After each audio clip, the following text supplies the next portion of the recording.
Hi friends, ఈ వీడియోలో మనం ఇంటర్మీడియట్ ఫస్ట్ ఇయర్ ఫిజిక్స్కి సంబంధించి థర్మల్ ప్రాపర్టీస్ ఆఫ్ మ్యాటర్ అనే చాప్టర్ యొక్క ఇంపార్టెంట్ క్వశ్చన్స్ను డిస్కస్ చేద్దాం. ఈ చాప్టర్ యొక్క వెయిటేజ్ ఎంత అంటే టూ మార్క్స్ మరియు 4 మార్క్స్ వస్తాయి. కాబట్టి 2 మార్క్స్ 4 మార్క్స్ క్వశ్చన్స్, ఇంపార్టెంట్ క్వశ్చన్స్ను ఈ వీడియోలో చర్చించుకున్నాం. మొదటగా ఫస్ట్ క్వశ్చన్ను పరిశీలన చేయండి. Distinguish between heat and temperature. Heat మరియు టెంపరేచర్ల మధ్య డిఫరెన్సెస్ చెప్పమని అడుగుతున్నారు. ఓకే, ఇక్కడ మొదటగా ఒక డైలీ లైఫ్ ఎగ్జాంపుల్ చూద్దాం. ఓకే, ఏదైనా ఒక పాత్ర తీసుకొని అందులో కొంత వాటర్ తీసుకొని కింద దిక్కు మనము హీట్ ఎనర్జీ, కింద మంట ఇస్తున్నామంటే ఏమి ఇస్తున్నట్టు? హీట్ ఎనర్జీ ఇస్తున్నట్టు. ఇందులో థర్మామీటర్ ఉంచితే ఏమవుతుంది? మొదటగా ఉన్న రీడింగు రూమ్ టెంపరేచర్ వద్ద ఉంటే ఆ తర్వాత ఏమవుతుంది? అది క్రమంగా రైజ్ అవుతుంది అన్నమాట. అంటే హీట్ ఎనర్జీ కంటిన్యూగా సప్లై చేస్తూ ఉంటే మనకు టెంపరేచర్లో ఇంక్రీజ్ వస్తుందన్నమాట. ఇక్కడ హీట్ ఎనర్జీ అనేది కాజ్గా మరియు టెంపరేచర్ రైజ్ అనేది ఎఫెక్ట్గా చెప్పుకోవచ్చు. ప్రాపర్ వేలో డెఫినేషన్లో చూద్దాం. హీట్ అంటే ఏంటి? Heat is a form of energy అనమాట.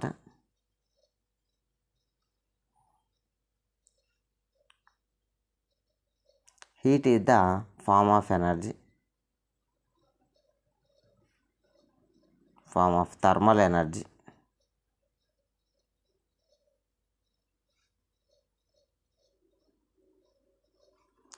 It flow or transit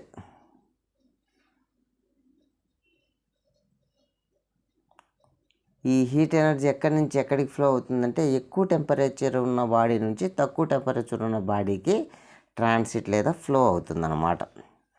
transit from a body at higher temperature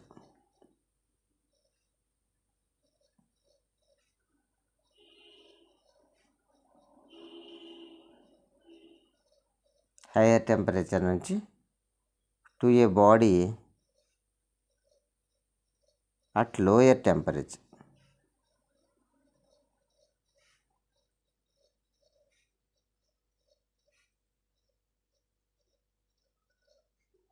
okay, ఇంకా దీనికి ఎస్ఐ యూనిట్స్ కానీ రాస్తే SI units of heat energy. Okay, ఎనర్జీకి ఎస్ఐ యూనిట్లు ఏంటి? జౌల్ అన్నమాట. Not only heat energy, form of energies అన్నిటికీ జౌల్. మరియు ఓకే, ఇక టెంపరేచర్ని చూద్దాం.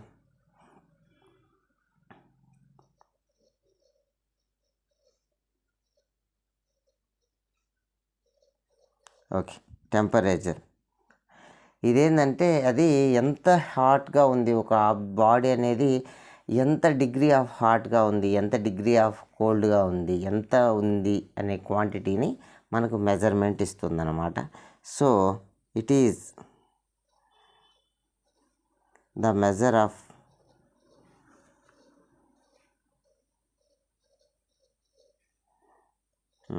Of degree of hotness or coldness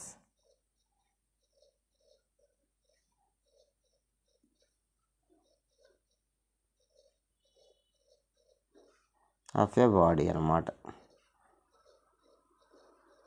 oh body చల్లదనం ఎంత తీవ్రతగా చల్లదనం ఉంది, ఎంత తీవ్రతగా వెచ్చదనం ఉంది అనే అంశాన్ని తెలియజేస్తుంది. దీనికి సంబంధించి ఎస్ఐ యూనిట్స్ ఏంటి అంటే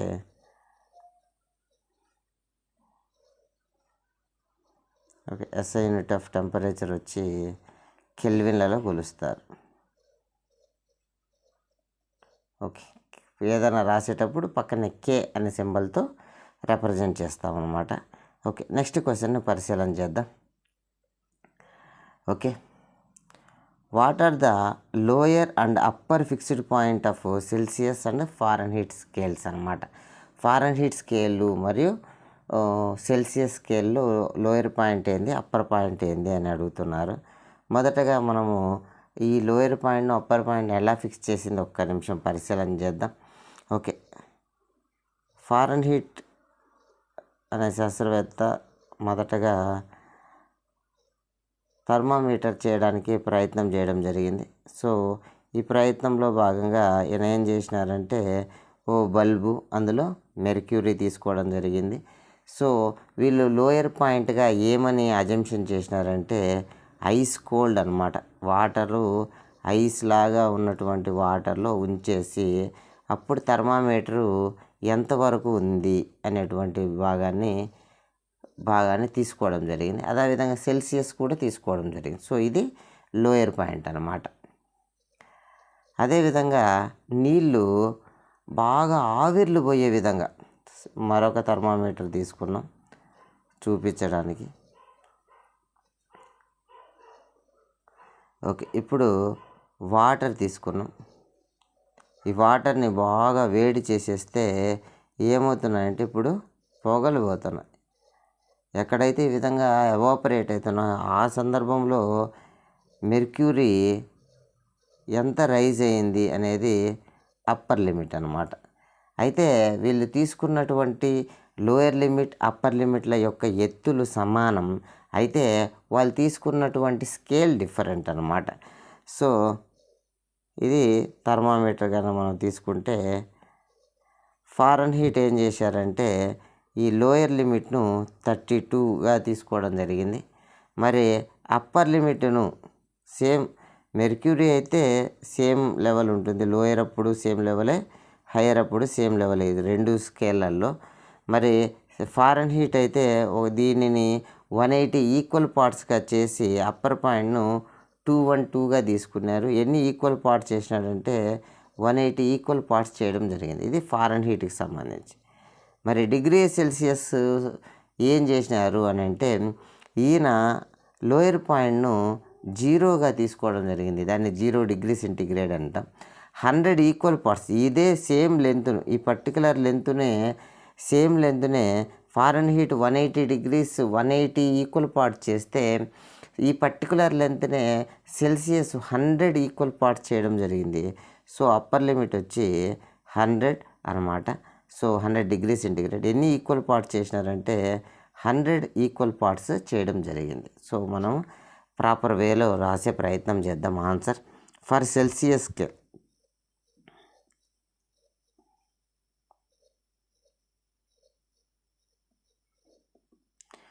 lower fixed point is 0 degree centigrade అన్నమాట. అదేవిధంగా అప్పర్ ఫిక్స్డ్ పాయింట్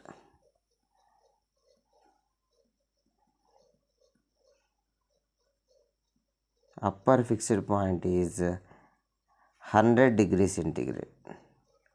ఇది సెల్సియస్ స్కేల్కి సంబంధించి. ఇప్పుడు ఫారెన్హీట్ స్కేల్కి సంబంధించి రాద్దాం. For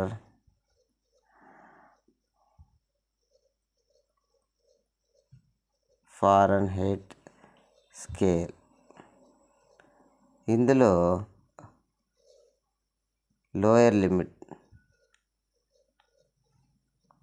lower fixed point is 32 Fahrenheit అన్నమాట. ఇక డిగ్రీ ఎందుకు ఉంచుతున్నామంటే మనం ఉద్దేశపూర్వకంగా ఒక సబ్స్టెన్స్తో కంపేర్ చేస్తూ ఈ విలువలను అజ్యూమ్ చేయడం వల్ల ఇలా డిగ్రీ తీసుకోవడం జరుగుతుంది. అదేవిధంగా upper fixed point is 212 degree Fahrenheit అన్నమాట. మొత్తం 180 పార్ట్స్ ఇక్కడ. ఓకే, మరి నెక్స్ట్ క్వశ్చన్ను మనం పరిశీలన చేద్దాం. Can A substance contract on heating? సాధారణంగా దేన్నైనా వేడి చేస్తే ఏమవుతుంది? హీట్ అవుతుంది. బట్ ఇక్కడ వెరైటీగా హీట్ చేసినప్పుడు కాంట్రాక్ట్ అయ్యే సబ్స్టెన్సెస్ ఏమన్నా ఉన్నాయా? అలా ఉంటే వాటికి గివ్ యాన్ ఎగ్జాంపుల్, వాటికి ఎగ్జాంపుల్ ఇమ్మని అడుగుతున్నారు. ఓకే, అలాంటివి ఉన్నాయి. అవేంటి అంటే ఆన్సర్ వచ్చి సమ్ సబ్స్టెన్సెస్. ఓకే, కొన్ని సబ్స్టెన్సెస్ వేడి చేస్తే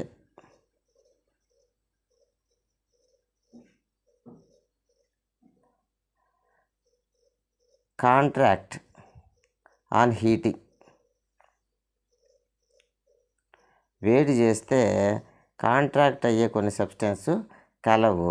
ఎగ్జాంపుల్ అవేంటి అంటే రబ్బరు మరియు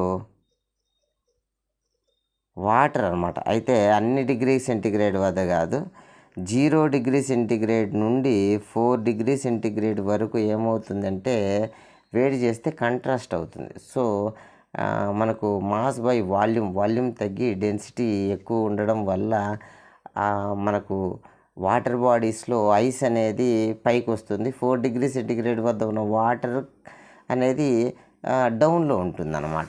సో అది కారణం. సో మొత్తం మీద 0 to 4 డిగ్రీ సెంటిగ్రేడ్ వద్ద అది కాంట్రాస్ట్ అవుతుంది. అదేవిధంగా క్యాస్ట్ ఐరన్ అనమాట, దుక్క ఇనుము అనేది కూడా వేడి చేసే కొద్దీ మనకేమవుతుంది అంటే కాంట్రాస్ట్ అయ్యి ఇంకా స్ట్రాంగ్గా తయారవుతుంది. ఇలాంటివి కొన్ని ఉన్నాయి ఈటీసీ. నెక్స్ట్ క్వశ్చన్ను పరిశీలన చేద్దాం. Why are gaps left between rails on railway tracks? మనం రైల్వే ట్రాకులను కనుక గమనిస్తే ఇలా రైల్వే ట్రాకులు కనుక ఉంటే కొద్ది దూరం తర్వాత ఏమై ఉంటుంది అంటే మధ్యలో గ్యాప్స్ వదిలింటారు.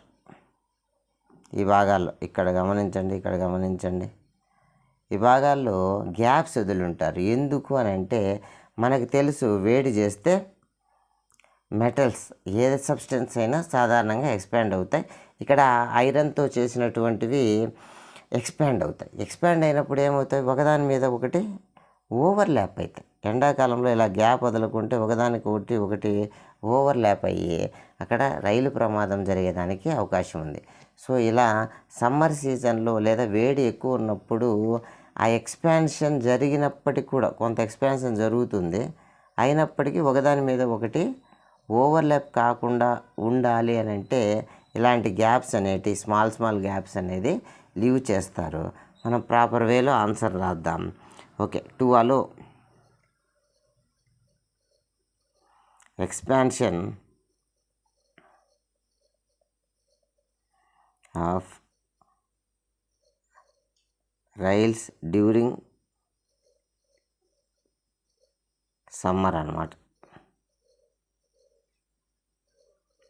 ఓకే, సమ్మర్ సీజన్లో ఎక్స్పాన్షన్ని అలో చేయడం కోసం గ్యాప్స్ వదులుతాం. నెక్స్ట్ క్వశ్చన్ను పరిశీలన చేద్దాం. Okay, liquids have no linear and areal expansion why? ఎందుకని లిక్విడ్స్ అనేటి లీనియర్గా అంటే ఏదైనా ఒక కడ్డీ తీసుకుంటే వేడి చేస్తే లీనియర్గా ఎక్స్పాన్షన్ జరుగుతుంది. అదే ఒక షీట్ తీసుకుంటే అది ఏరియా పరంగా ఇలా కొంత ఎక్స్పాన్షన్ అనేది అన్ని వైపులా జరుగుతుంది. ఇలా లీనియర్గా ఏరియల్గా కాకుండా ఎప్పుడు వాల్యూమ్ పరంగానే అంటే అన్ని డైరెక్షన్స్లోనే పెరిగేటట్టుగా మనం ఎందుకు లిక్విడ్స్ని తీసుకుంటామంటే లిక్విడ్స్కు ప్రాపర్ షేప్ అనేది లేదు మెటల్స్ లాగా. సో కారణంగా మనం హీట్ ఎనర్జీ ఇస్తానే ఆల్ పాసిబుల్ డైరెక్షన్స్లో అవి ఎక్స్పాన్షన్ జరుగుతుంది. కానీ అందుకనే మనం వాల్యూమెట్రిక్ ఎక్స్పాన్షన్నే లిక్విడ్స్ కన్సిడర్ చేస్తామన్నమాట. సో ఆన్సర్ చూద్దాం. Liquids have no definite shape అన్నమాట. వాటికి ప్రాపర్ షేప్ అనేది ఒక నిర్దిష్టమైన ఆకారం అనేది లేదు. Shape and size. బట్ అయితే వీటికి ఏముంటుంది అంటే ఫిక్స్డ్ వాల్యూమ్ ఉంటుంది. 1 లీటరు వాటర్ తీసుకుంటే అది ఏ బాటిల్లో వేసినా 1 లీటరే, కాకపోతే దాని యొక్క షేప్ అనేది డిఫరెంట్గా ఉంటుంది. Okay, but have fixed volume. ఈ కారణం చేతనే hence liquids will have only volume expansion.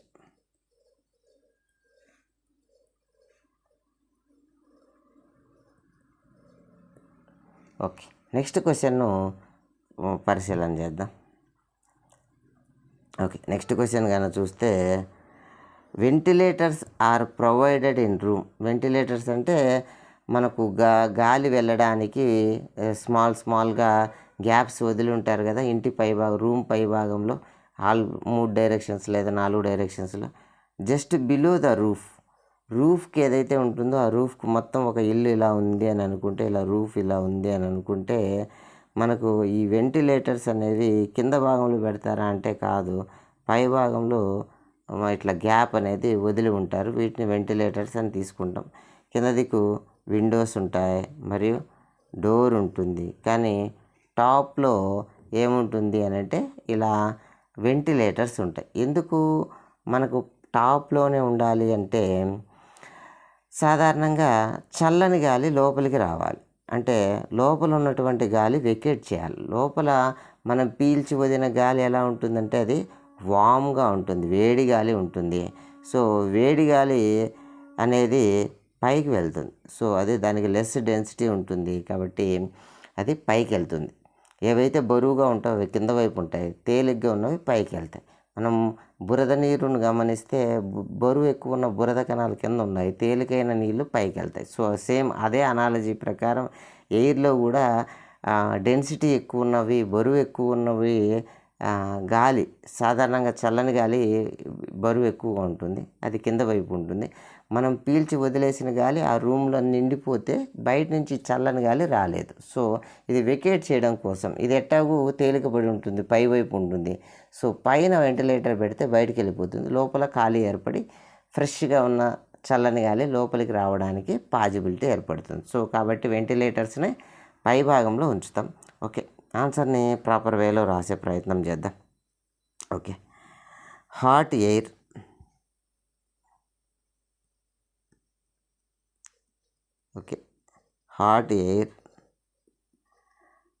present in room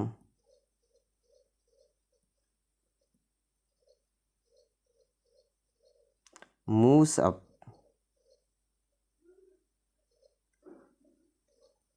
ఈ వేడి గాలి ఏమవుతుంది, పైకి వెళ్తుంది. ఎందుకు ఇలా జరుగుతుంది అంటే డ్యూ టు లెస్ డెన్సిటీ అన్నమాట. దాని యొక్క చిక్కదనము తక్కువగా ఉంటుంది. ఎందుకంటే to escape this hot air out of the room.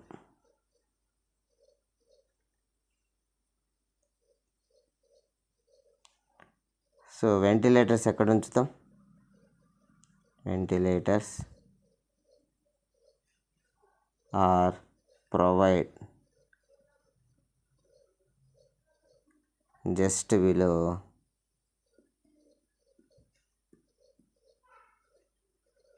The roof అన్నమాట.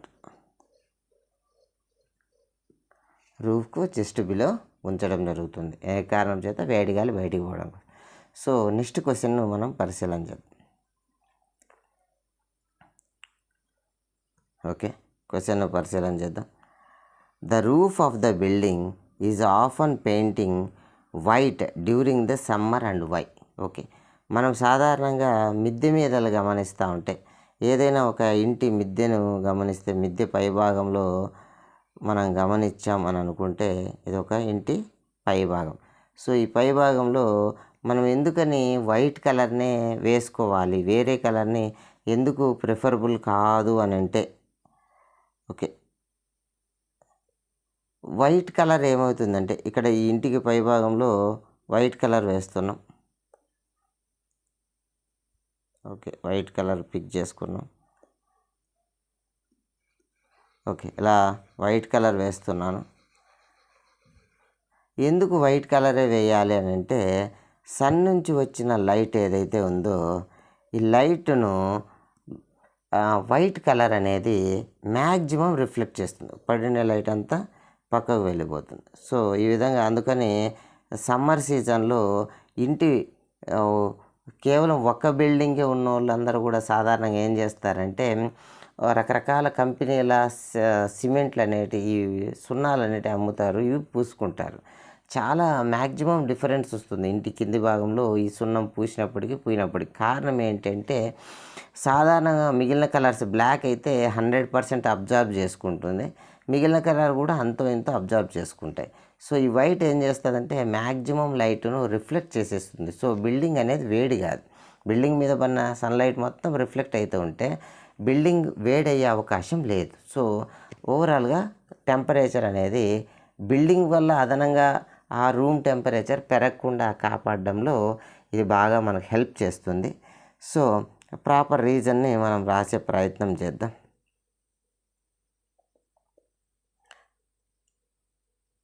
Okay, white paint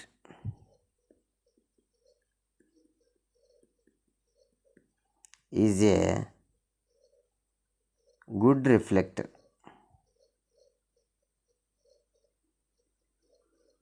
of heat. Okay, చాలు, ఈ మాత్రం ఆన్సర్ చాలన్నమాట. ఈ కారణం చేత బికాస్ ఆఫ్ దిస్ అని చెప్పి because of this roof of the building is often painted with white colour అని మనం ఆన్సర్ని రాసేయచ్చు. ఓకే, నెక్స్ట్ క్వశ్చన్ను పరిశీలన చేద్దాం. Okay, what is latent heat of fusion? Latent heat of fusion అంటే ఏంటి, అసలు లేటెంట్ హీట్ అంటే ఏంటి అనేది మనం చూద్దాం మొదటగా. Okay, latent heat of fusion. Next question latent heat of vaporisation. ఈ రెండు కూడా మనం కాంబినేషన్గా చూసే ప్రయత్నం చేద్దాం. సో ఒక బీకర్ తీసుకుంటే ఈ బీకర్లో మనం కొన్ని ఐస్ ముక్కలు తీసుకున్నాం. సాధారణంగా టెంపరేచర్ వచ్చి మనకు -5 డిగ్రీ సెంటిగ్రేడ్ ఉంది అనుకున్నాం. థర్మామీటర్ ఉంచాం, -5 డిగ్రీస్ చూపుతుంది. కింద దిక్కు మనము హీట్ ఎనర్జీని కంటిన్యూగా ఇస్తున్నాం. సో ఇక్కడ హీట్ ఎనర్జీ ఇచ్చే కొద్దీ ఎవ్రీ మినిట్ దీని టెంపరేచర్లో రైజ్ పెరగడానికి -4, -3, -2, -1 ఇలా ఒక పర్టికులర్ టైం అయ్యే కొద్దీ ఎవ్రీ మినిట్ అనుకున్నాం. యాక్చువల్లీ ఒక్కొక్క మినిట్కి టెంపరేచర్ 1 డిగ్రీ సెంటిగ్రేడ్ రైజ్ అవుతుంది. వన్స్ 0 రీచ్ అయ్యాక ఇక మనం కంటిన్యూగా హీట్ ఎనర్జీ ఇస్తూనే ఉన్నాం. అయినప్పటికీ టెంపరేచర్లో మార్పు రాకుండా 0 డిగ్రీ సెంటిగ్రేడే ఉంది.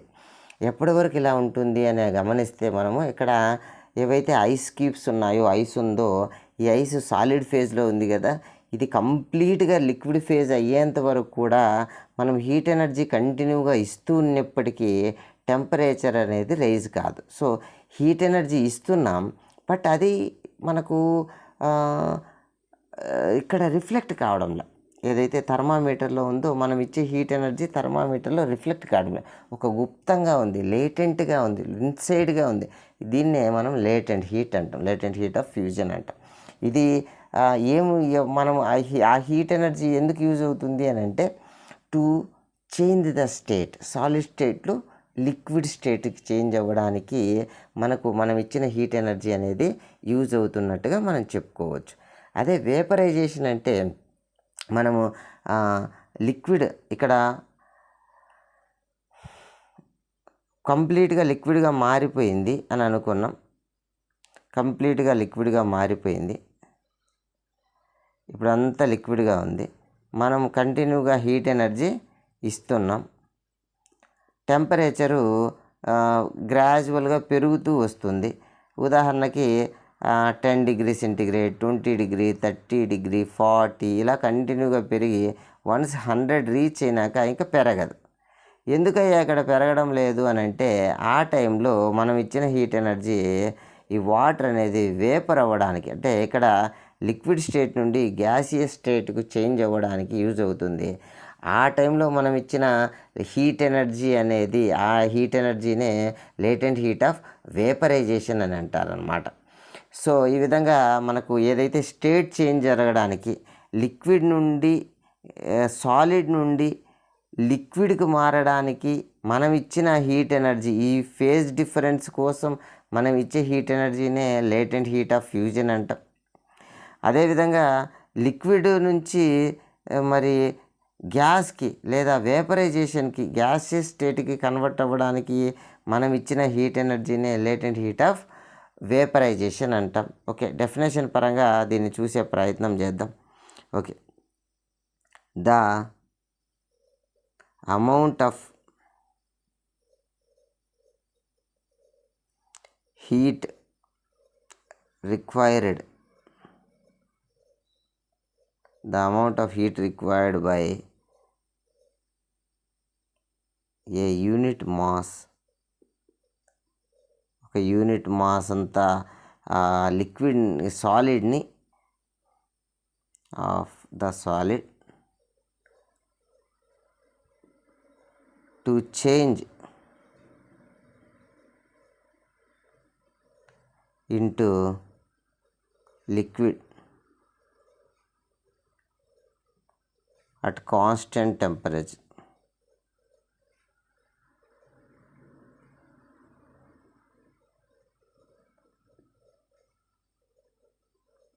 is called latent heat of fusion అంటాం అన్నమాట. ఓకే, దీన్ని ఈక్వేషన్ పరంగా రాయాలంటే లేటెంట్ హీట్ని ఎల్ అనే సింబల్తో చూపిస్తాం. Required heat energy by unit mass అనమాట. ఒక యూనిట్ మాస్ ఆఫ్ సాలిడ్ని సాలిడ్ స్టేట్ నుంచి లిక్విడ్ స్టేట్లోకి మనం ఇవ్వాల్సినటువంటి హీట్ ఎనర్జీ. సో యూనిట్స్ రాస్తే మనం ఇంతకుముందే చెప్పుకున్నాం హీట్ ఎనర్జీకి జౌల్స్ అని, మరి mask KG, joule by KG అనమాట. దీనికి SI units. Okay, next question మనం పరిశీలన చేద్దాం. ఇది రెలవెన్సీ ఉన్న ప్రశ్న. Latent heat of vaporisation already explanation అయిపోయింది కాబట్టి మనము డెఫినేషన్ రాసే ప్రయత్నం చేద్దాం. The amount of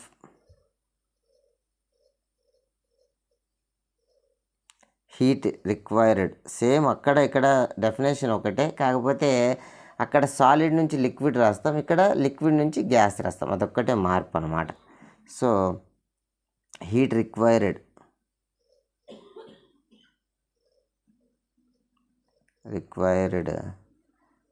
by a unit mass of the liquid.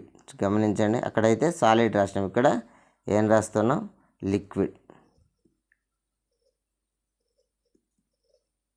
To change into vapour.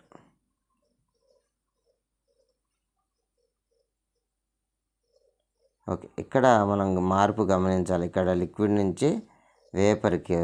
మరి ముందు క్వశ్చన్లో అయితే మనం ఏం గమనించాలి, సాలిడ్ నుండి లిక్విడ్కు అనే విషయాన్ని మనం గమనించాలన్నమాట. Okay, next at constant temperature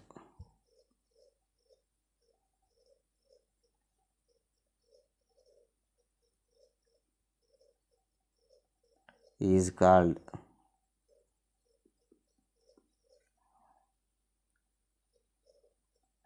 latent heat of vaporization.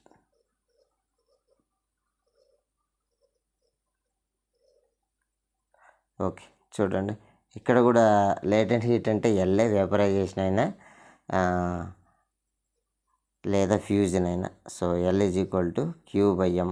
Units కూడా హీట్ ఎనర్జీకి జౌళ్ళు, మాస్కు కేజీ, జౌల్ బై కేజీ అన్నమాట. మరి నెక్స్ట్ క్వశ్చన్ను పరిశీలన చేద్దాం. State Newton's laws of cooling అనమాట. స్టేట్ న్యూటన్ లా ఆఫ్ కూలింగ్కి సంబంధించి న్యూటన్ చెప్పిన లాను మనం ఎక్స్ప్లెయిన్ చేసుకున్నాం. మొదటగా ఒక ఎగ్జాంపుల్ని పరిశీలన చేద్దాం. ఓకే, ఇక్కడ 2 బీకర్లను తీసుకున్నాం. ఒకటో బీకర్, రెండో బీకర్. ఓకే, మొదటి బీకర్లో వాటర్ ఉంది. ఎంత టెంపరేచర్ వద్ద ఉంది అంటే 80 degrees టెంపరేచర్ వద్ద ఉంది. రెండో దాంతో వాటర్ ఉంది, ఇది ఒక 40 degrees సెంటిగ్రేడ్ వద్ద ఉంది. యాక్చువల్లీ సరౌండింగ్ టెంపరేచర్ ఎంత అంటే 30 degrees సెంటిగ్రేడ్ అనుకున్నాం. సో ఫస్ట్ బాడీకి సరౌండింగ్ టెంపరేచర్కి మధ్య డిఫరెన్స్ చాలా ఎక్కువగా ఉంది. అదే సెకండ్ బాడీకి సరౌండింగ్స్కి మధ్య టెంపరేచర్ డిఫరెన్స్ స్మాల్గా ఉంది. ఓ 10 minutes 2 బీకర్లను ఖాళీగా వదిలేద్దాం, ఏమీ డిస్టర్బ్ చేయకుండా వదిలేద్దాం.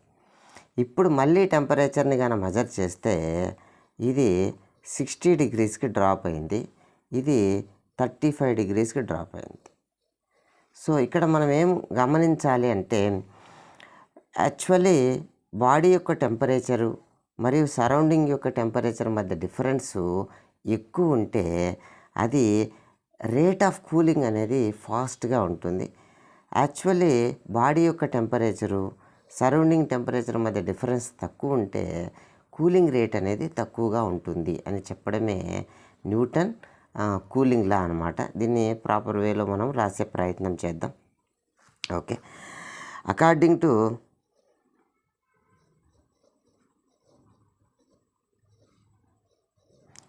న్యూటన్ ద రేట్ అంటే కింద దిక్కు టైం అని. టైం ఎప్పుడైనా సరే టైంతో మనం మెజర్ చేస్తున్నామంటే రేట్ అనే మాటను వాడచ్చు. So rate of loss of heat. Okay, దీన్ని ఎలా చూపించవచ్చు అంటే లాస్ అవుతుంది కాబట్టి negative symbol dQ/dt. Okay, is directly proportional to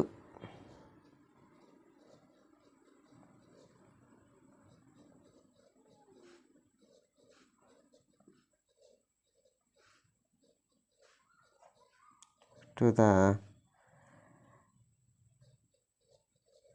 temperature difference the body and surroundings temperature.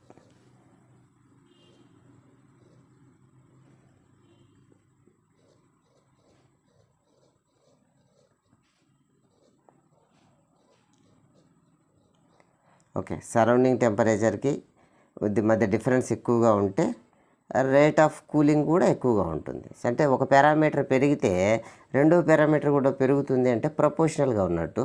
Oh parameter తగ్గితే రెండో పారామీటర్ కూడా తగ్గుతుంది అంటే అది ఒకటి పెరిగితే రెండోది పెరగడం, లేదా ఒకటి తగ్గితే రెండోది తగ్గడం అనేది ప్రపోర్షనాలిటీ. అలా కాకుండా ఒకటి తగ్గితే రెండోది పెరుగుతూ ఉంటే అలా వైస్ వర్స అలా అవుతూ ఉంటే ఇన్వర్స్లీ ప్రపోర్షనల్. సో ఇక్కడ రేట్ ఆఫ్ కూలింగ్ అనేది బాడీ యొక్క టెంపరేచరు మరియు సరౌండింగ్స్ మధ్య డిఫరెన్స్ అనేది డైరెక్ట్లీ ప్రపోర్షనల్గా ఉంటుందన్నమాట. ఓకే, ఈక్వేషన్ రూపంలో రాస్తే -dQ/dt directly proportional to temperature minus surrounding temperature. Actually ఇక్కడ ఈ టెంపరేచర్ అనేది యావరేజ్గా తీసుకోవడం జరుగుతుంది. అంటే 80 నుంచి 60కి తగ్గింది కదా, వాటి యావరేజ్గా అలా తీసుకోవడం జరుగుతుంది.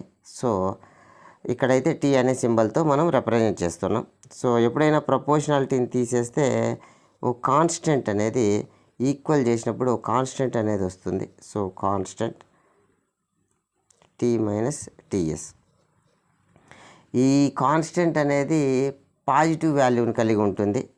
మరియు ఈ K అనేది ఏ పారామీటర్ల మీద డిపెండ్ అయి ఉంటుందంటే ఇది ఒక పాజిటివ్ కాన్స్టెంట్, మరియు ఇది ఏరియా ఆఫ్ ద సర్ఫేస్ మీద, మనం తీసుకున్నటువంటి హాట్ బాడీ యొక్క సర్ఫేస్ మీద, మరియు నేచర్ ఆఫ్ ద సబ్స్టెన్స్ మీద ఆధారపడుతుంది. నేచరు మరియు దాని యొక్క ఏరియా మీద డిపెండ్ అవుతుంది. ఓకే, నెక్స్ట్ క్వశ్చన్ మనం పరిశీలన చేద్దాం. Okay, next question, state the conditions under Newton's laws of cooling is applicable. Newton laws of cooling అనేది ఎలాంటి సందర్భాల్లో అప్లికబుల్ అవుతుంది అని అడుగుతున్నారు. ఓకే, ఆ కండిషన్స్ను మనం రాసే ప్రయత్నం చేద్దాం. ఓకే, ఒకటోది ఎప్పుడు అప్లికబుల్ అవుతుంది? Newton's law of cooling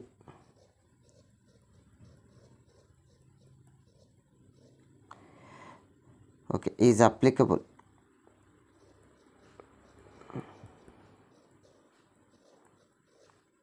when. ఎప్పుడు ఇది అప్లికబుల్ అవుతుంది అని అంటే, ఒకటోది temperature of body is uniform. Uniform అంటే ఏంటి అంటే ఏదైనా ఒక బాడీని తీసుకుంటే ఆ బాడీలో ఉదాహరణకు ఈ ఏరియాలో 50 డిగ్రీస్ సెంటిగ్రేడ్ టెంపరేచర్ ఉంది అంటే ఆ బాడీలో ఇంకొక ప్లేస్లో కూడా 50 డిగ్రీస్ ఓవరాల్గా ఆ బాడీ అంతా ఒకే రకమైన టెంపరేచర్ ఉండాలి. అలా కాకుండా మనం తీసుకున్న బాడీలో కింద వైపున ఒక టెంపరేచరు, పైన మరో టెంపరేచరు, డిఫరెంట్ ఏరియాస్లో డిఫరెంట్ టెంపరేచర్ ఉన్నప్పుడు మనకి ఈ సూత్రం అనేది అప్లికబుల్ కాదు అనేది అక్కడ ఉద్దేశం అన్నమాట. మరి రెండవ డిపెండింగ్ ఫ్యాక్టర్ని మనం పరిశీలన చేద్దాం. టెంపరేచర్ డిఫరెన్స్ అనేది మోడరేట్గా ఉండాలి. ఓకే,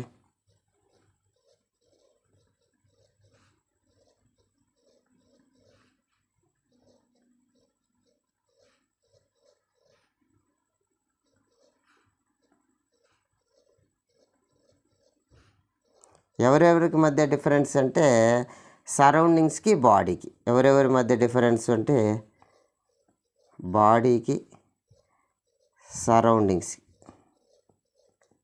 మధ్య డిఫరెన్స్ ఎలా ఉండాలి? మోడరేట్గా, మరీ ఎక్కువ డిఫరెన్స్ లేకుండా మోడరేట్గా ఉండాలి. అలాంటప్పుడు ఇది అప్లికబుల్ అవుతుంది అన్నమాట, ఈ న్యూటన్స్ లా అనే సూత్రం. నెక్స్ట్ మూడో విషయం, loss of heat is negligible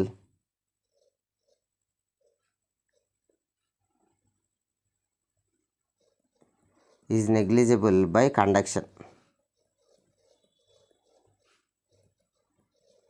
conduction ద్వారా జరిగే హీట్ లాస్ అనేది నెగ్లిజిబుల్, మరి కన్వెక్షన్ ద్వారా జరిగేది కన్సిడరబులే అన్నమాట. ఇక్కడ కండక్షన్ ద్వారా మనకు హీట్ అనేది ఒక బాడీ నుంచి మరొక బాడీకి ఇది 3 విధాలుగా వెళ్తుంది. కండక్షన్, కన్వెక్షన్, రేడియేషన్ కదా. ఇక్కడ కండక్షన్ ద్వారా అంటే మెటీరియల్ ఏం మూవ్ కాకుండా ఒక హీట్ రాడ్ను వేడి చేస్తే ఒక్కోస నుంచి కాసేపటికి ఇంకొకస వేడి అవుతుంది కదా.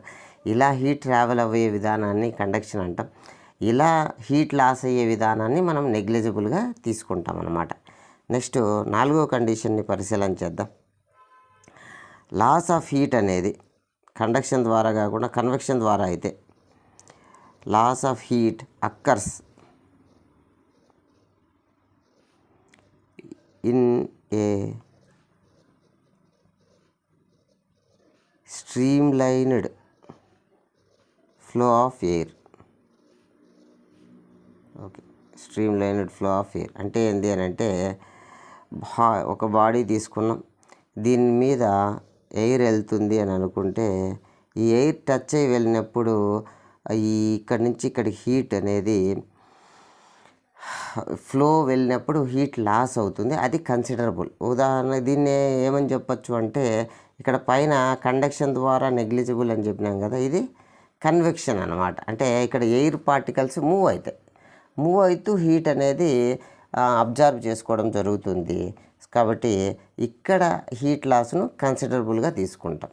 ఈ 4 కండిషన్స్ మనము ఒబే అయినప్పుడు ఈ సూత్రం అనేది అప్లికబుల్ అవుతుంది. మరి నెక్స్ట్ క్వశ్చన్ను మనం పరిశీలన.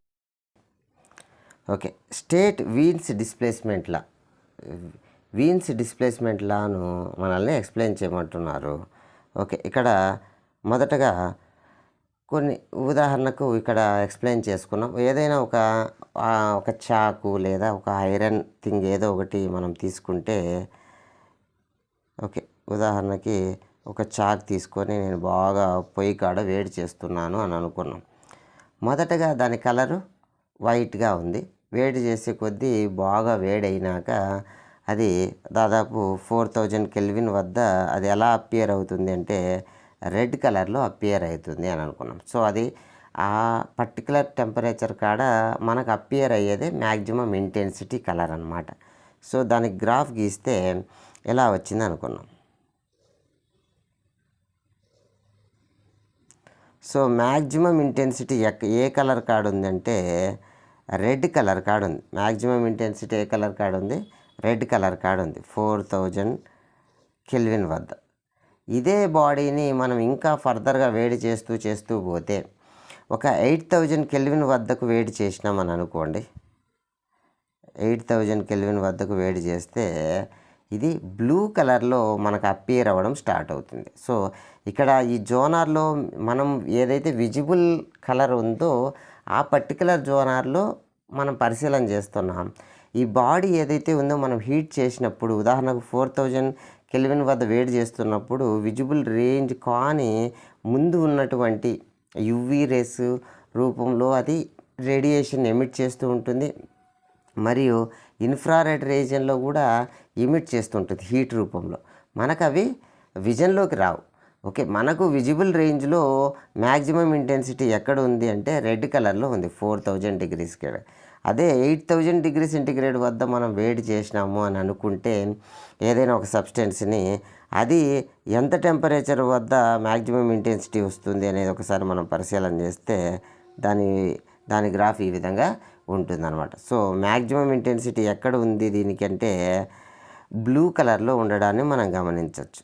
సో ఇక్కడ మనం ఏం గమనించాలి ప్రాథమికంగా అని అంటే, ఇక్కడ విజిబుల్ రేంజ్ ఎక్కడి నుంచి ఉంటుంది అంటే 400 నానోమీటర్ల నుండి 700 నానోమీటర్ల వరకు ఉంటుంది.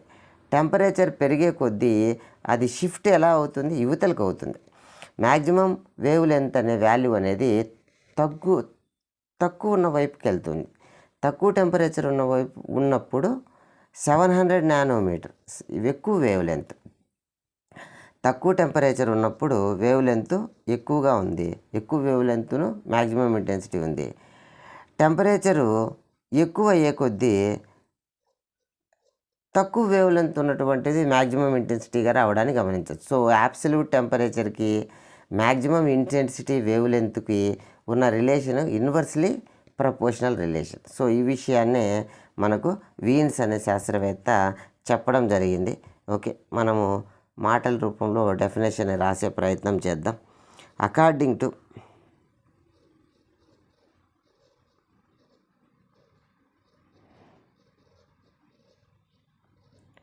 Veins డిస్ప్లేస్మెంట్ల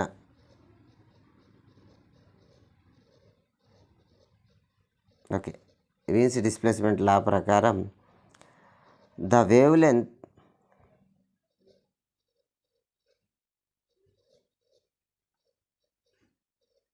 corresponding to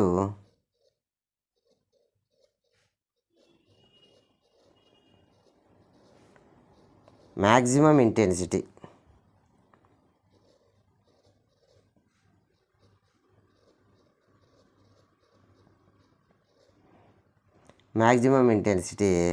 of radiation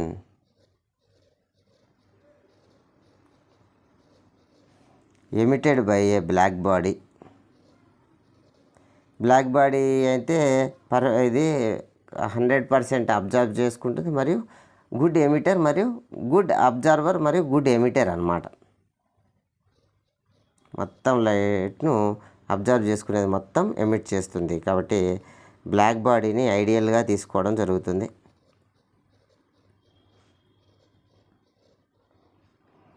is inversely proportional. మనం చెప్పుకున్నాం కదా, ఇంటెన్సిటీకి వేవ్ లెంత్కు ఎలాంటి రిలేషన్ ఉంది, ఇన్వర్స్లీ ప్రపోర్షనల్. సో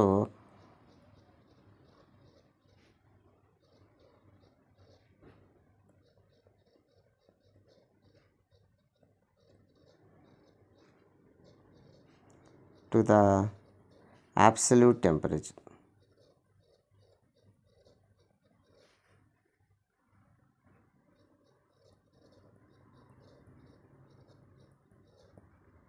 ఓకే, దీన్ని ఈక్వేషన్ ఫామ్లో రాద్దాం.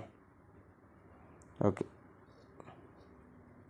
లాంబ్డా మ్యాక్సిమం లేదా లాంబ్డా పీక్ అనేది అబ్సల్యూట్ టెంపరేచర్కి ఎలా ఉంటుంది, ఇన్వర్స్లీ ప్రపోర్షనల్గా ఉంటుంది. ఎప్పుడైనా ప్రపోర్షనాలిటీని తీసేస్తే ఏమొస్తుంది, ఒక కాన్స్టెంట్ రావడం జరుగుతుంది. Delta M equal to okay ఏదైనా ఒక కాన్స్టెంట్, ఉదాహరణకి W/T అని తీసుకున్నాం. W with the proportionality constant, Wien's కాబట్టి W అని తీసుకున్నాం. సో ఇక్కడ W equal to constant, W equal to Wien's constant అని కూడా అంటారు. సో W ఈక్వల్ టు ఏమవుతుంది, ఇది యువతలకు వస్తే ఏమవుతుంది, లాంబ్డా మ్యాక్సిమం ఇంటూ టెంపరేచర్ అవుతుంది. సో దీని యొక్క కాన్స్టెంట్ విలువ ఎంత ఉంది అని అంటే 2.898 into 10⁻³ - 3 meter into kelvin.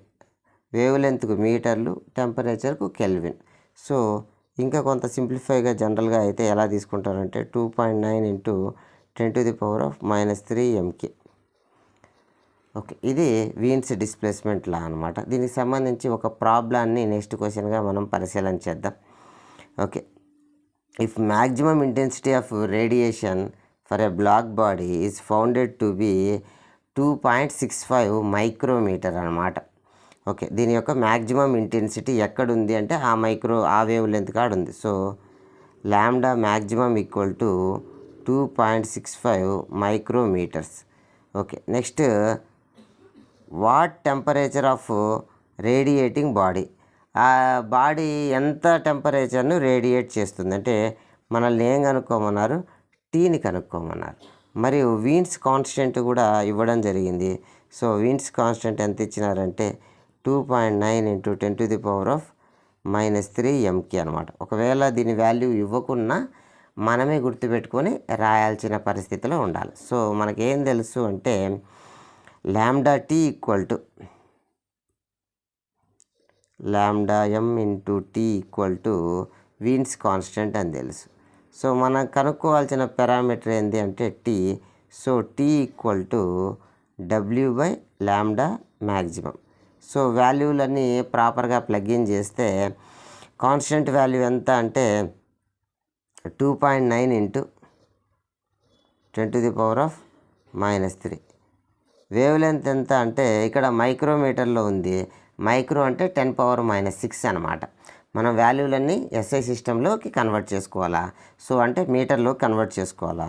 2.65 into 10⁻⁻6 metres.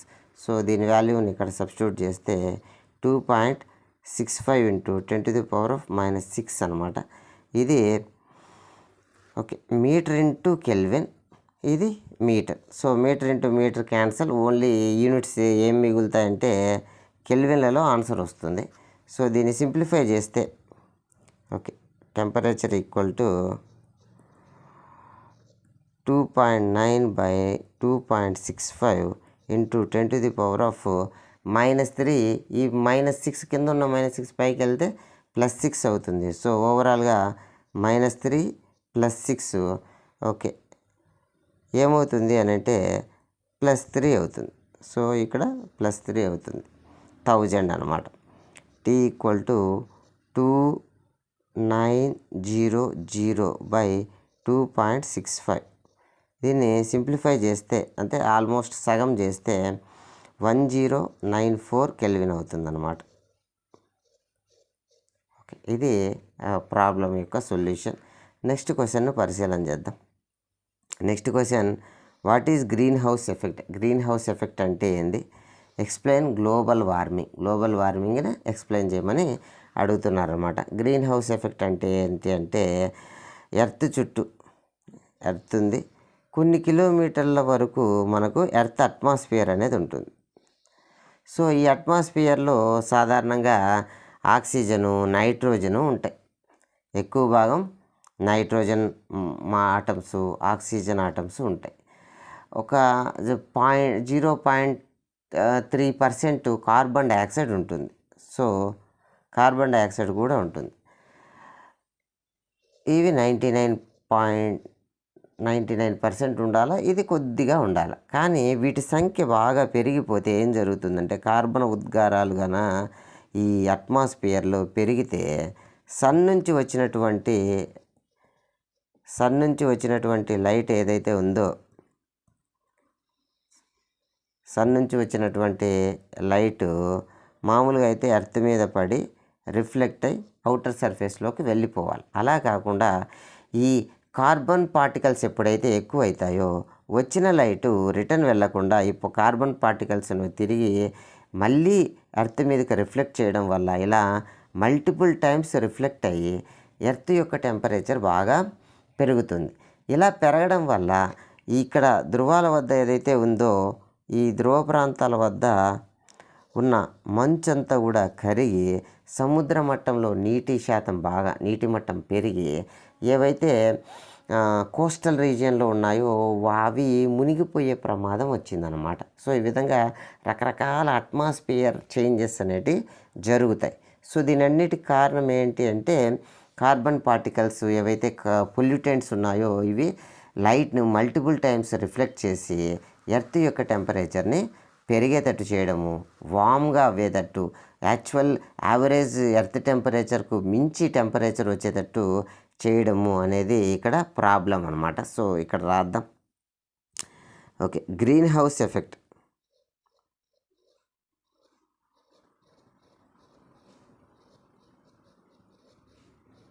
అంటే ఏంది అని అంటే the result of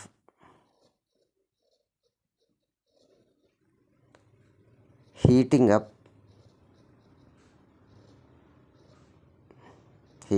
of earth యొక్క టెంపరేచర్ పెరగడం అన్నమాట. అట్మాస్ఫియర్ డ్యూ టు ఎందుకు ఇలా జరుగుతుంది అని అంటే అబ్జార్ప్షన్ ఆఫ్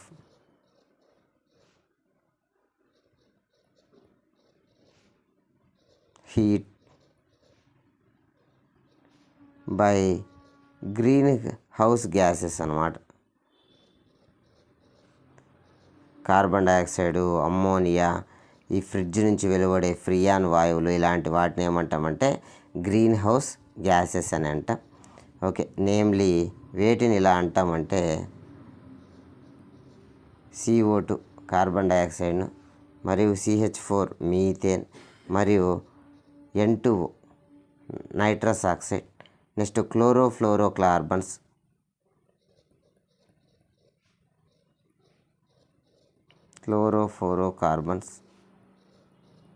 వీటిని ఫ్రియాన్స్ అని కూడా అంటారు. ఇలాంటివన్నీ కూడా etcetera. Okay, is called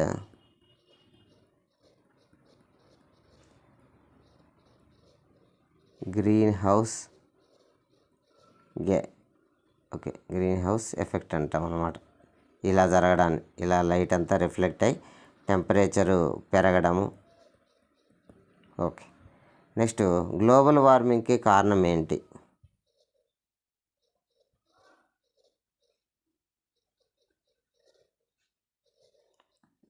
okay, global warming, వామ్ అంటే వేడి పెరగడం, వెచ్చగా అవ్వడం అన్నమాట. సో ఇంక్రీజ్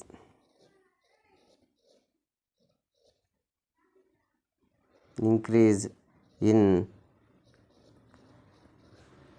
కాన్సన్ట్రేషన్ ఆఫ్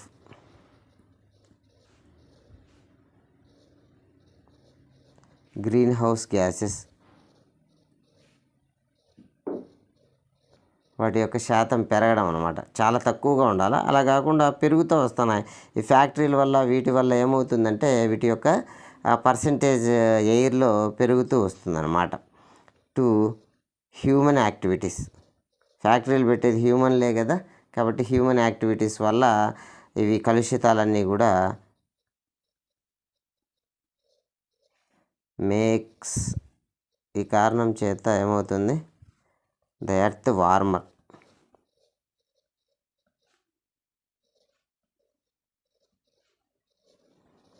భూగ్రహం యొక్క వేడి పెరుగుతుందన్నమాట. ఓకే, ఈ కారణం చేత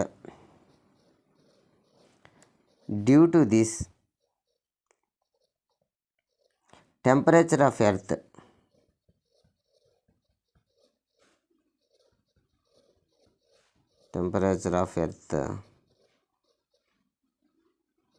increase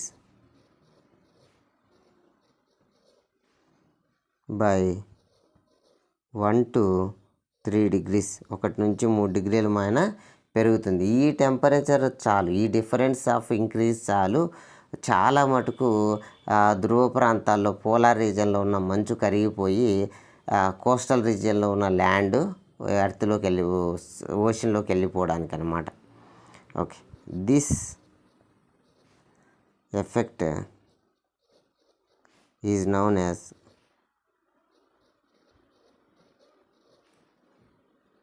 global warming.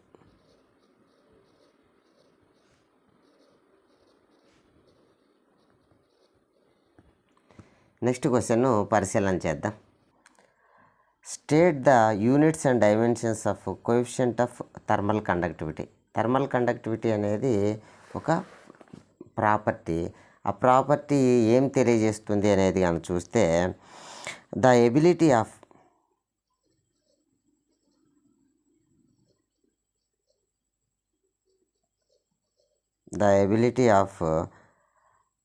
a material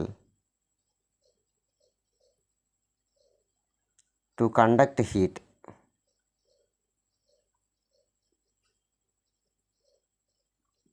ఒక బాడీ ఆ ఎబిలిటీ ఎలా ఉంది అనేది ఒక ఎగ్జాంపుల్ చూస్తే మనకు అర్థమవుతుంది. మనం ఒకవైపున స్టీల్ రాడ్డును, మరొక వైపున ఒక కాపర్ రాడ్డును తీసుకున్నాం. కింద దిక్కు వేడి చేద్దాం. ఓ బున్షన్ వాళ్ళు తీసుకొని వేడి చేద్దాం. వేడి చేస్తే ఇక్కడ మనము కొన్ని నెయిల్స్ అంటిద్దాం. 1 2 3.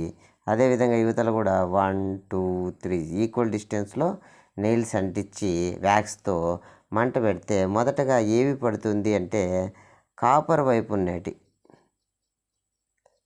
ఈజీగా పడిపోవడాన్ని, స్టీల్ వైపు ఉన్న వాటిని నిదానంగా పడ్డాన్ని మనము అబ్జర్వ్ చేయొచ్చు. దీన్ని బట్టి ఓ మెటీరియల్లో కండక్షన్ అనేది అన్ని మెటీరియల్లో ఒక రకంగా ఉండదు అనేది అర్థమవుతుంది. ఈ ఎబిలిటీని తెలిపే కాన్స్టెంటే మనకు ఏముంది, thermal coefficient of thermal conductivity అనమాట. దీన్ని ఎలా డిఫైన్ చేస్తారు, ఎలా కనుక్కుంటారు అనేది మనం ఒకసారి గమనిస్తే, రేట్ ఆఫ్ హీట్ ట్రాన్స్ఫర్ అనేది is directly proportional to rate of heat transfer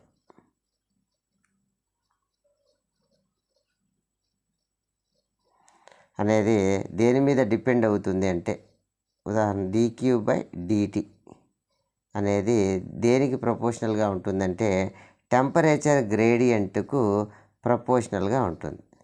temperature gradient అంటే ఏందో ఒకసారి మనం గమనిద్దాం. ఇక్కడ గమనించండి, ఇక్కడ మనం ఒక బాడీ ఉంది. ఈ బాడీ యాక్చువల్లీ కూల్గా ఉన్న పరిస్థితి నుంచి మనం ఎక్స్టర్నల్గా హీట్ ఇవ్వడం స్టార్ట్ చేస్తే, ఎక్స్టర్నల్గా బయట నుంచి హీట్ ఇవ్వడం స్టార్ట్ చేస్తే బాడీలో కొంత భాగం హీట్ ఎక్కింది, ఇంకొంత భాగం హీట్ ఎక్కుతూ ఉందన్నమాట. ఇక్కడ మనం ఇచ్చే టెంపరేచర్ అనేది, ఇక్కడ మనం ఇచ్చే హీట్ ఎనర్జీ వల్ల టెంపరేచర్ డిఫరెన్స్ కలుగుతుంది కదా. ఈ టెంపరేచర్ డిఫరెన్సు ఇక్కడ ఎంత లెంత్ పరంగా అది ఎంత ఎక్స్పాండ్ అవుతుంది అనేది డిఎల్. సో ఈ టెంపరేచర్ డిఫరెన్స్ అనేది మరియు ఎంత ఎక్స్పాండ్ అయ్యేది అనేది టెంపరేచర్ గ్రేడియంట్ అంటాం. మరియు ఇంకా ఏ పారామీటర్ మీద ఆధారపడుతుందంటే, ఇక్కడ ఏరియా ఉంది కదా, ఈ ఏరియా మీద డిపెండ్ అవుతుంది. సో ఈ ప్రపోర్షనల్ టు ఏరియా, ఈ పారామీటర్ల మీద ఈ రేట్ ఆఫ్ హీట్ ట్రాన్స్ఫర్ అనేది డిపెండ్ అవుతుంది. సో మనం dQ/dt equal to proportional to A into dt/dl అనమాట. dt/dl. ఓకే, ఇక్కడ ప్రపోర్షనాలిటీని తీసేస్తే ఒక కాన్స్టెంట్ రావడం అనేది మనకు తెలుసు. dQ/dt is equal to K into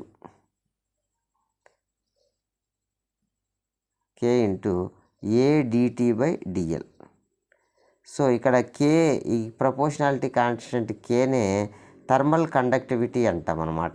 దీన్నే కోఎఫిషియంట్ ఆఫ్ థర్మల్ కండక్టివిటీ అంటాం. సో K ఈక్వల్ టు ఏమవుతుంది అంటే, K equal to dQ/dt into ఇక్కడ కింద ఉన్నవి పైకి వెళ్తాయి. So dL/dt into 1/A. So మనం యూనిట్స్ రాస్తే, మన క్వశ్చన్లో యూనిట్స్ అండ్ డైమెన్షన్స్ అడిగినారు కాబట్టి ఇక్కడ dQ అనేది హీట్ ఎనర్జీకి జౌళ్ళు బై టైం అంటే సెకండ్లు ఇంటూ dL అంటే లెంత్ అనమాట, అంటే మీటర్లు, మరియు టెంపరేచర్ డిఫరెన్స్ అంటే కెల్విన్ ఇంటూ 1/ఏరియా అంటే మీటర్ స్క్వేర్. సో దీనికి SI యూనిట్స్ ఏమవుతాయంటే, ఈ జౌల్ బై సెకండ్నే, వర్క్ డన్ బై టైంనే మనము వాట్స్ అని అంటాం అన్నమాట. సో జౌల్ బై సెకండ్ అనేది వాట్. సో ఇక్కడ మీటర్ స్క్వేర్ క్యాన్సల్, కాబట్టి ఏమవుతుంది అని అంటే ఇక్కడ ఇంకా కింద ఉన్న టర్మ్స్ని కనుక గమనిస్తే కెల్విన్ మీటర్ మిగులుతాయి. So metre into kelvin. So coefficient of thermal కండక్టివిటీకి యూనిట్స్ ఏంటంటే watt by meter into kelvin.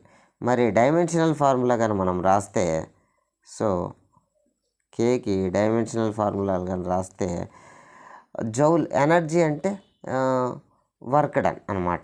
So force into displacement. So joule అంటే ఫోర్స్ ఇంటూ డిస్ప్లేస్మెంట్. ఫోర్సుకు యూనిట్స్ డైమెన్షనల్ యూనిట్ ఏంటంటే ఎంఎల్ T⁻⁻2 అనమాట. ఇంటూ డిస్ప్లేస్మెంట్ అంటే length. So ఏమవుతుంది, work డన్కి ఏమవుతుంది అంటే ML² T⁻⁻2 అవుతుంది. అంటే ఈ టర్ముకు మనం యూనిట్స్ రాసినాం అనమాట. సో ఈ టర్ముకు డైమెన్షనల్ యూనిట్ రాసినాం. నెక్స్ట్ ఈ కింద divided by time. So T. Next ఇంకొక టర్మ్ చూద్దాం. డిఎల్ అంటే లెంత్ అనమాట. అంటే ఇక్కడ పైన లెంత్ రాయాలి. నెక్స్ట్ డిటి అంటే టెంపరేచర్ డిఫరెన్స్. అంటే కెల్విన్లలో యూనిట్స్ అయితే కెల్విన్, డైమెన్షనల్ రాసేటప్పుడు దాన్ని తీటా అని రాస్తాం. So theta. ఇంకా ఏరియా అంటే మీటర్ స్క్వేర్, అంటే లెంత్ స్క్వేర్ అనమాట, లెంత్ స్క్వేర్. సో ఇవన్నీ మనం సింప్లిఫై చేస్తే ఏమవుతుంది అంటే ఇక్కడ లెంత్ స్క్వేర్ ఇంటూ లెంత్ ఏమవుతుంది, లెంత్ క్యూబ్ అవుతుంది. కింద లెంత్ స్క్వేర్ ఉంది, లేదా లెంత్ స్క్వేర్ క్యాన్సర్, ఒక లెంత్ అనేది మిగులుతుంది. ఇక్కడ టెంపరేచర్ పవర్ +1 పైకి వెళ్తే -1, ఆల్రెడీ -2 ఉంది, -2 ఇది ఒక -1, మొత్తం మీద -3 అవుతుంది. So dimensional formula of coefficient of thermal conductivity equal to ML T⁻⁻3 θ⁻⁻1. So ఇవి డైమెన్షనల్ ఫార్ములా. నెక్స్ట్ క్వశ్చన్ను మనం పరిశీలన చేద్దాం. Next state the units and dimension of coefficient of convention of heat అనమాట. ఇంతకుముందు కండక్షన్ ఆఫ్ హీట్ గురించి మనం నేర్చుకున్నాం. ఇప్పుడు కన్వెన్షన్ ఆఫ్ హీట్ అనమాట. అంటే మెటీరియల్ కూడా మూవ్ అవుతుంది. హీట్ అనేది ట్రాన్స్ఫర్ అయ్యేటప్పుడు మెటీరియల్ కూడా మూవ్ అయ్యేటువంటి టెంపరేచర్. సో దీని గురించి మనం మాట్లాడుకున్నాం. ఒక హాట్ ప్లేట్ ఏదో ఒకటి తీసుకున్నాం. ఒక హాట్ ప్లేట్, చాలా వేడిగా ఉన్నటువంటి ఒక ప్లేట్. సో ఈ ప్లేటులో హీట్ ట్రాన్స్ఫర్ బయటికి సరౌండింగ్స్కి హీట్ ఏమవుతుంది, బయటికి వెళ్తుంది. ఎంతైనా తీసుకోగలదు, గాలి ఎంత టెంపరేచర్నైనా అబ్జర్వ్ చేసుకోగలదు. కాబట్టి సరౌండింగ్స్ టెంపరేచర్ని T∞ తీసుకున్నాం. సో ఇక్కడ నుంచి హీట్ అనేది ఏమవుతుంది, బయటికి ఎమిట్ అవుతూ వస్తుంది అనమాట. అంటే ఇది కూల్ అవుతూ వస్తుంది. సో ఈ ప్లేట్ యొక్క టెంపరేచర్ను TP తీసుకున్నాం. So rate of heat energy అంటే కూలింగ్ అనమాట. ఇక్కడ rate of loss of heat energy.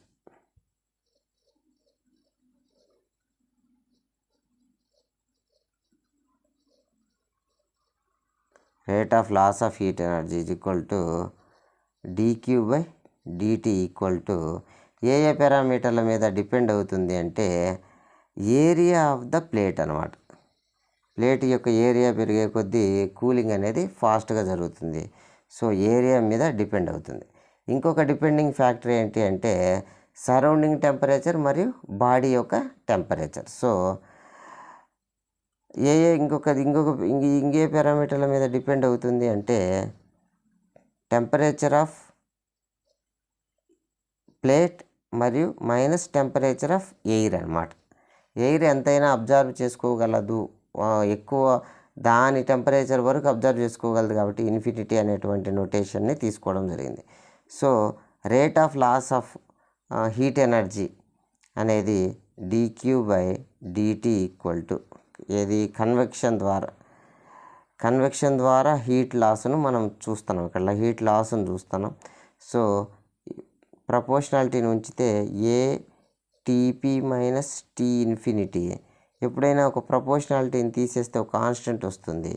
So dQ/dt is equal to H అనమాట. ఇక్కడ ప్రపోర్షనాలిటీ కాన్స్టెంట్ హెచ్గా తీసుకోవడం జరిగింది. So HA TP minus T infinity మొత్తం మీద temperature difference. So H equal to convention heat coefficient H equal to ఏమవుతుందంటే యువతల dQ/dt rate of heat loss అనమాట. యువతల టర్మ్స్ అన్నీ కూడా యువతలకు వస్తే యువతలకు వస్తే మల్టిప్లికేషన్లో ఇది డివిజన్లోకి వస్తుంది, ఇది కూడా డివిజన్లోకి వస్తుంది. Into 1/A into 1/T of temperature half plate minus temperature of air అనమాట. సో మనం దీనికి యూనిట్స్ ఏమైనా రాస్తే హీట్ ఎనర్జీకి జౌళ్ళు బై టయానికి సెకండ్లు. సో జౌల్ బై సెకండ్నే వాట్ అని అంటాం. 1/ఏరియా అంటే metre square into 1 temperature difference అంటే కెల్విన్. సో ఇవి యూనిట్స్ దీనికి.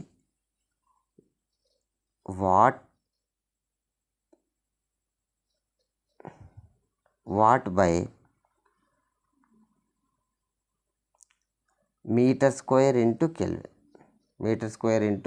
కెల్విన్. డైమెన్షనల్ ఫార్ములా కానీ రాస్తే హెచ్కు డైమెన్షనల్ ఫార్ములా రాస్తే ఇంతకుముందే మనము వాట్కి యూనిట్స్ రాసినాం. చూద్దాం ముందు వాట్కి యూనిట్స్ ఏమొచ్చినాయో. ఓకే, ఎంఎల్ ఓకే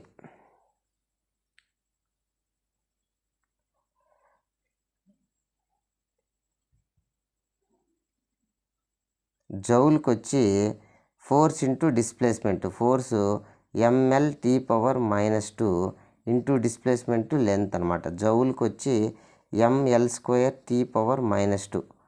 ఇక పైన పారామీటర్లు ఏమీ లేవు. కింద పారామీటర్లు కింద సెకండ్ అంటే టైం టీతో రిప్రజెంట్ చేస్తాం. మీటర్ స్క్వేర్ అంటే లెంత్ స్క్వేర్. కెల్విన్ అంటే టెంపరేచర్ను తీటాతో చూపిస్తాం డైమెన్షనల్ ఫార్ములాలో. సో ఇక్కడ L² క్యాన్సల్. సో L⁻0 అవుతుంది. సో L⁻0 T ఇక్కడ ఆల్రెడీ 1 ఉంది, పైకి వెళ్తే T⁻−3 θ⁻−1. సో ఇవి కన్వెక్షన్ ద్వారా హీట్ ట్రాన్స్ఫర్ అయినప్పుడు కోఎఫిషియంట్ యొక్క యూనిట్స్ అనమాట. ఓకే, వీడియో నిడివి దృష్ట్యా ఈ చాప్టర్కి సంబంధించిన 2 మార్క్స్ను ఇక్కడ డిస్కస్ చేయడం జరిగింది. నెక్స్ట్ పార్ట్లో ఈ చాప్టర్కి సంబంధించిన 4 మార్క్స్ను డిస్కస్ చేద్దాం. ఈ మరిన్ని మంచి వీడియోల కోసం మన ఛానల్ని సబ్స్క్రైబ్ కాగలరు. Thank you one and all.